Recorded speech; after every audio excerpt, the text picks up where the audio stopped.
And now, sports with Joey Dubois.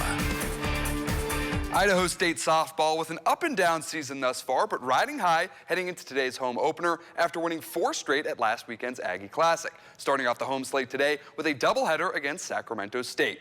It was a beautiful day for softball at Miller Ranch Stadium. Bengals dropping Game 1 3-0, and Sac State opens Game 2 with a leadoff homer, but Emma McMurray regathers, forces the ground ball. Brooke Richards turns it, quick flip around the diamond, and that's a 5-4-3 double play for the game's first outs.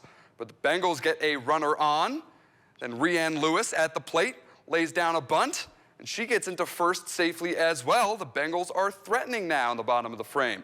Bases get loaded up. Now Frankie Tago steps in, sends one into left field, and it stays fair. 2 runners come around to score, giving the Bengals the 2-1 lead in the bottom of the first. McMurray still pitching for the Bengals at the start of the second, and she gets a swinging strikeout for the inning's first out.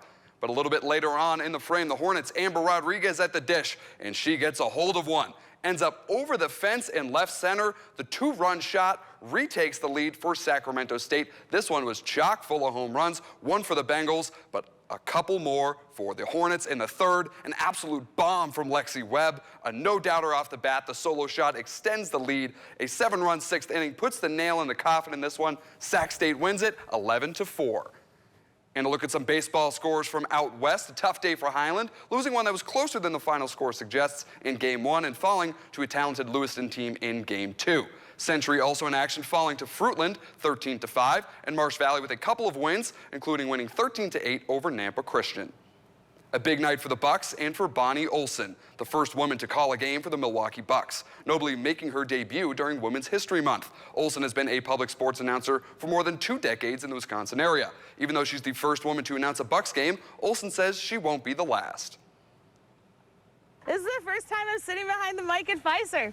How crazy is that? The first woman to sit behind this mic and press this button and say, 3 by Giannis Antetokounmpo. I'm living proof. You don't need to be 6'8".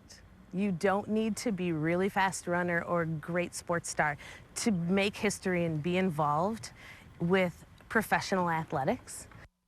St. Peter's back in action tonight in the Sweet 16. This year's Cinderella story looking to continue the magic against Purdue. We'll pick it up in the second half. Purdue down 4. Future lottery pick Jaden Ivey puts the team on his back towards the rim, up fake, and steps through the open space, laying it in. 1-possession game. Now the Peacocks are down 2 with less than 4 to go. Darryl Banks with a head of steam, stops on a dime, fades away and hits the jumper. Tie game. Purdue now down 4 in the final minute, but all hope is not lost. Ivy from way downtown, that cuts it to 1. The Peacocks go down, hit a couple of free throws, leaving Ivy with a chance to tie it at the buzzer from the logo, but it's just off the mark. St. Peter's, the first 15 seed in history to advance to the Elite 8, 67-64 the final. What a story there. That'll do it for sports. Back to you, Matt. Their mascot's the Bracket Buster. All right, thank you very much.